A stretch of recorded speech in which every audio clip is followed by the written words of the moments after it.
2 அரசர்கள் அதிகாரம் 11. யூதாவின் அரசி அத்தலியா.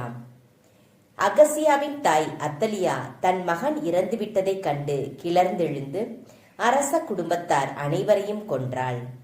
அரசன் யோராமின் மகளும் அகசியாவின் சகோதரியுமான யோசேபா அகசியாவின் மகன் யோவாசை தூக்கி கொண்டு போய் ஒளித்து வைத்தாள். அவன் கொல்லப்படவிருந்த அரசிலம் புதல்வர்களில் ஒருவன். அவனையும் அவன் செவிலி தாயையும் தனது பள்ளி அறையினுள் அத்தலியாவின் பார்வையிலிருந்து யோசேபா மறைத்து வைத்தாள். எனவே அவன் உயிர் தப்பினான். அவன் 6 ஆண்டுகள் அவளோடு ஆண்டவரின் இல்லத்தில் தலைமறைவாய் இருந்தான். அந்நாள்களில் அத்தலியாவே நாட்டை ஆண்டு வந்தாள். 7ஆம் ஆண்டில் அரச மெய்காப்பாளர், அரண்மனை காவலர் ஆகியோரின் 100 தலைவர்களை குரு யோயாதா வரவழைத்து ஆண்டவரின் இல்லத்திற்குள் கூட்டி சென்றார். அங்கு அவர் அவர்களோடு உடன்படிக்கை செய்து கொண்டார். அக்கோவிலில் அவர்களை ஆணையிட செய்து அரசனின் மகனை அவர்களுக்கு காட்டினார். அவர் அவர்களுக்கு கட்டளையிட்டு கூறியது: நீங்கள் செய்ய வேண்டியது இதுவே. நீங்கள் ஓய்வு நாளில் பணியேற்கும் பொழுது உங்களில் 3இல் 1 பங்கினர் அரண்மனைக்கு காவல் இருக்க வேண்டும். அடுத்த பங்கினர் சூர் வாயிலில் காவல் காத்து நிற்க வேண்டும். 3வது பங்கினர் மற்றைய காவலர்களுக்கு பின்னால் வாயிலில் காவல் இருக்க வேண்டும். ஓய்வு நாளில் விடுப்பில் செல்லும் 2 குழுக்களும் அரசனை ஆண்டவரின் இல்லத்தில் பாதுகாத்து நிற்க வேண்டும். யோவாசு அரசனை ஒவ்வொருவனும் படைக்கலன்களுடன் பாதுகாத்து உங்களை நெருங்குபவன் எவனாயினும் அவனை கொல்ல வேண்டும். அரசன் வந்து போகுமிடம் எல்லாம் நீங்களும் அவனோடு இருக்க வேண்டும்.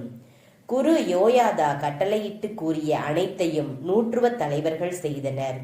ஓய்வு நாளில் விடுப்பில் செல்வோர், பணியேற்போர் ஆகிய தங்கள் வீரர்கள் அனைவரையும் கூட்டிக் கொண்டு குரு யோயாதாவிடம் வந்தனர். அவர் ஆண்டவரின் இல்லத்தில் இருந்த தாவீது அரசனின் ஈட்டிகளையும் கேடயங்களையும் 100 தலைவர்களுக்கு எடுத்து கொடுத்தார். காவலர் கையில் படைக்கலன் தாங்கி திருக்கோவிலின் தென்புறம் தொடங்கி வடபுறம் வரை பலிபீடத்தையும் திருக்கோவிலையும் அரசனையும் சூழ்ந்து நின்று கொண்டனர். பின்பு அவர் இளவரசனை வெளியே கூட்டி வந்து அவனுக்கு முடிசூட்டி உடன்படிக்கை சுருளை அளித்தார். இவ்வாறு அவன் திருப்பொழிவு பெற்று அரசனானான். அனைவரும் கைத்தட்டி அரசர் நீடூழி வாழ்க என்று முழங்கினர். மக்களும் காவலரும் எழுப்பிய ஒலியை அத்தலியா கேட்டு ஆண்டவரின் இல்லத்தில் கூடியிருந்த மக்களிடம் வந்தாள். மரபுக்கேற்ப அரசன் தூணருகில் நிற்பதையும் படை தலைவர்கள் எக்காலம் ஊதுபவர்களும் அவன் அருகில் இருப்பதையும் நாட்டின் எல்லா மக்களும் மகிழ்ச்சி கொண்டாடி எக்காலம் ஊதுவதையும் கண்டாள். உடனே அவள் தன் ஆடைகளை கிழித்து கொண்டு சதி சதி என்று கூக்குரலிட்டாள்.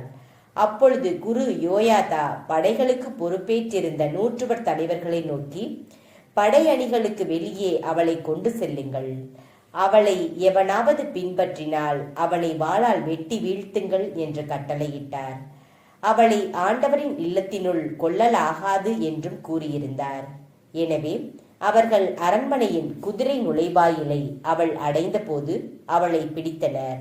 அங்கே அவள் கொல்லப்பட்டாள். யோயாதாவின் சீர்திருத்தங்கள். பின்பு யோயாதா ஆண்டவர் ஒரு பக்கமும் அரசன் மக்கள் மறுபக்கமுமாக அவர்களிடையே உடன்படிக்கை செய்து வைத்தார். இதன் மூலம் அரசனும் மக்களும் ஆண்டவரின் மக்களாய் இருப்பதாக ஏற்றுக்கொண்டனர். அவ்வாறே அவர் அரசனுக்கும் மக்களுக்கும் இடையே உடன்படிக்கை செய்து வைத்தார்.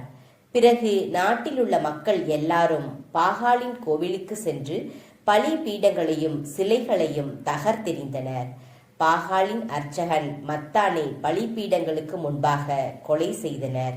பிறகு குரு ஆண்டவரின் இல்லத்தில் காவலரை நிறுத்தி வைத்தார். மேலும் அவர் 100 தலைவர்கள், அரச மெய்காப்பாளர், காவலர், நாட்டு மக்கள் எல்லாரையும் ஒன்று திரட்டினார். அவர்கள் ஆண்டவரின் இல்லத்தினின்று காவலர் படையின் வழியாக அரசனை அழைத்து கொண்டு வந்தடைந்தனர். அரசன் அரியணையில் ஏறி அமர்ந்தான். நாட்டின் எல்லா மக்களும் மகிழ்ச்சி கொண்டாடினர். அத்தலியா வாளால் அரண்மனையில் கொல்லப்பட்ட பின் நகரில் அமைதி நிலவியது. 7ஆம் வயதில் யோவாசு அரசனானான்.